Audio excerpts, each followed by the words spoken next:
మాచర్ల నుంచి వచ్చిన హుండై అల్కాజర్కి DPF cleaning and manual carbon cleaning అయితే చేస్తున్నాం. 1,00,000 కిలోమీటర్స్ ఓడోమీటర్ రీడింగ్ ఉంది ఈ అల్కాజర్ కార్కి. ఈ డీపీఎఫ్ క్లీనింగ్ అంటే BS4 కార్లకి క్లీన్ చేసినట్టు కాదు.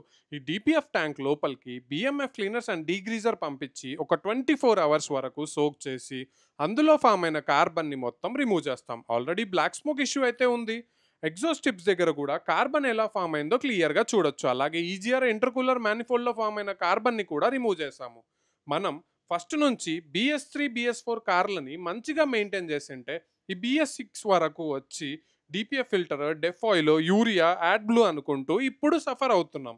BS6 కార్లు ఉన్నా కూడా ఖచ్చితంగా 60,000 కిలోమీటర్స్కి manual carbon cleaning, DPF cleaning చేయించాల్సిందే. లేదు అంటే ఫ్యూచర్లో DPF ట్యాంక్ రీప్లేస్ చేసుకోవాల్సి వస్తుంది.